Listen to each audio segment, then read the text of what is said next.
Assalamualaikum warahmatullahi wabarakatuh. Perkenalkan, saya Sumarni dari kelas 2D D4 Administrasi Bisnis Politeknik Negeri Ujung Pandang. Pada kesempatan kali ini saya akan memaparkan materi mengenai konsep dasar perbankan. Adapun pokok bahasannya yaitu yang pertama pengertian bank, yang kedua pentingnya bank, yang ketiga sejarah perbankan, yang keempat lembaga keuangan, yang kelima jenis-jenis lembaga keuangan, yang keenam pengertian uang, yang ketujuh bagian-bagian uang, yang kedelapan ada kriteria uang, yang kesembilan ada fungsi uang, dan yang kesepuluh ada ciri-ciri uang palsu.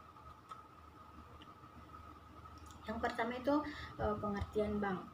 Bank adalah badan usaha yang menghimpun dana dari masyarakat dalam bentuk simpanan. Selain itu juga menyalurkan kepada masyarakat dalam bentuk kredit atau bentuk lainnya, dalam rangka meningkatkan perusahaan yang bergerak dalam bidang keuangan. Adapun menurut para ahli, yaitu menurut Hasibuan, bank adalah pengumpulan dana dan penyalur kredit. Yang kedua yaitu ada menurut Kasmir, bank adalah lembaga keuangan yang kegiatan utamanya menghimpun dana dari masyarakat dan menyalurkan kembali dana tersebut ke masyarakat serta memberikan jasa bank lainnya. Yang ketiga ada menurut Santoso, yaitu suatu industri yang bergerak di bidang kepercayaan yang dalam hal ini adalah media perantara antara debitur dan kreditur. Yang terakhir ada menurut LPPI, bank adalah badan usaha di bidang keuangan yang menarik uang dari masyarakat dan menyalurkan kembali ke masyarakat, terutama dengan cara memberikan kredit dan jasa-jasa dalam lalu lintas pembayaran dan peredaran uang. Selanjutnya yaitu pentingnya bank. Ada beberapa hal, yaitu yang pertama pengumpul dana dari SSU atau Surplus Spending Unit dan penyalur kredit kepada DSU, Deficit Spending Unit. Yang kedua, tempat menabung yang efektif dan produktif bagi masyarakat. Yang ketiga, pelaksanaan dan memperlancar lalu lintas pembayaran dengan aman, praktis, dan ekonomis. Yang keempat, yaitu penjamin penyelesaian perdagangan dalam dan luar negeri. Yang kelima, itu penjamin penyelesaian proyek dengan menerbitkan bank garansi. Selanjutnya ada sejarah perbankan. Bank pertama kali didirikan dalam bentuk seperti sebuah firma, pada umumnya pada tahun 1690. Sejarah mencatat asal mula dikenalnya kegiatan perbankan adalah pada zaman kerajaan tempo dulu di daratan Eropa. Kemudian usaha perbankan ini berkembang ke Asia Barat oleh para pedagang. Perkembangan perbankan di Asia, Afrika, dan Amerika dibawa oleh bangsa Eropa pada saat melakukan penjajahan ke negara jajahannya di Asia, Afrika, maupun benua Amerika. Bila ditelusuri, dikenalnya perbankan dimulai pada jasa penukaran uang, sehingga dalam sejarah perbankan, arti bank dikenal sebagai meja tempat penukaran uang. Selanjutnya ada lembaga keuangan. Lembaga keuangan adalah sebuah badan yang kegiatannya di bidang keuangan, melakukan penghimpunan dan menyalurkan dana kepada masyarakat, terutama guna membiayai investasi perusahaan, menurut SK Menkeu RI nomor 792/90. Adapun pengertian lainnya, pada umumnya itu lembaga keuangan adalah setiap perusahaan yang bergerak di bidang keuangan, menghimpun dana, menyalurkan dana, atau kedua-duanya. Jenis-jenis lembaga keuangan.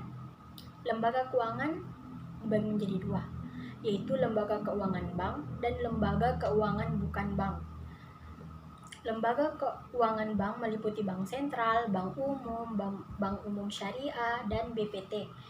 Adapun lembaga keuangan bukan bank yaitu meliputi asuransi, leasing, pembiayaan konsumen, pegadaian, anjak piutang, modal ventura, kartu plastik, dana pensiun, dan pasar modal.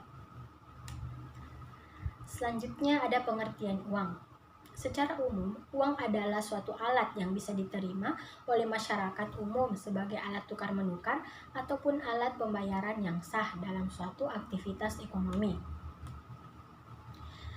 Adapun menurut para ahli, yang pertama itu menurut Robertson, Uang adalah segala sesuatu yang diterima umum sebagai alat pembayaran barang-barang. Adapun menurut A.J. Pigo, segala sesuatu yang diterima umum untuk digunakan sebagai alat tukar. Adapun menurut Albert Gaylord Hart, kekayaan dengan nama pemiliknya dapat melunasi utangnya dalam jumlah tertentu saat itu juga. Selanjutnya ada bagian-bagian uang. Terasa kasar bila diraba. Terdapat logo BI pada bidang segi 5, dicetak dengan tinta khusus yang berubah warna kuning keemasan menjadi hijau apabila dilihat dari sudut pandang tertentu. Ada juga jenis pigmen tertentu berbentuk dua garis tanpa celah akan merubah warna dari merah tembaga menjadi hijau dan dari biru menjadi kuning keemasan bila dilihat dari sudut pandang tertentu. Terdapat juga tanda air berupa gambar pahlawan nasional W.R. Supratman akan terlihat bila diterawangkan ke arah cahaya.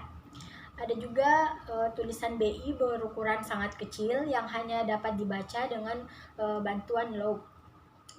Ada juga kode tunanetra berupa dua lingkaran yang akan terasa kasar bila diraba. Dan terdapat juga lettered image, tulisan BI yang dapat dilihat dari sudut pandang tertentu. Dan yang terakhir ada gambar saling isi berupa logo BI yang akan terlihat secara utuh apabila diterawang ke arah cahaya. Selanjutnya ada kriteria uang. Yang pertama yaitu acceptability atau diterima secara umum. Yang kedua ada stability of value atau kestabilan nilai. Yang ketiga ada elasticity of supply atau elastisitas penawaran. Yang keempat ada portability atau mudah dibawa atau diangkut. Yang kelima ada durability atau daya tahan, dan yang terakhir ada divisibility. Selanjutnya ada fungsi uang. Ada beberapa fungsi uang, diantaranya itu yang pertama alat satuan hitung, dan yang kedua alat tukar, yang ketiga standar pembayaran masa depan, dan yang keempat ada sebagai alat penyimpanan kekayaan. Yang terakhir ada ciri-ciri uang palsu. Ada beberapa ciri-ciri uang palsu, diantaranya yaitu tidak ada benang pengaman, tidak ada gambar pahlawan setelah dites dengan sinar UV, tidak ada tekstur kertas lebih halus dan tipis, dan yang terakhir uang palsu memiliki warna yang lebih pucat. Sekian materi yang dapat saya sampaikan, semoga bermanfaat untuk kita semua, terutama untuk diri saya sendiri. Saya akhiri dengan ucapan wassalamualaikum warahmatullahi wabarakatuh.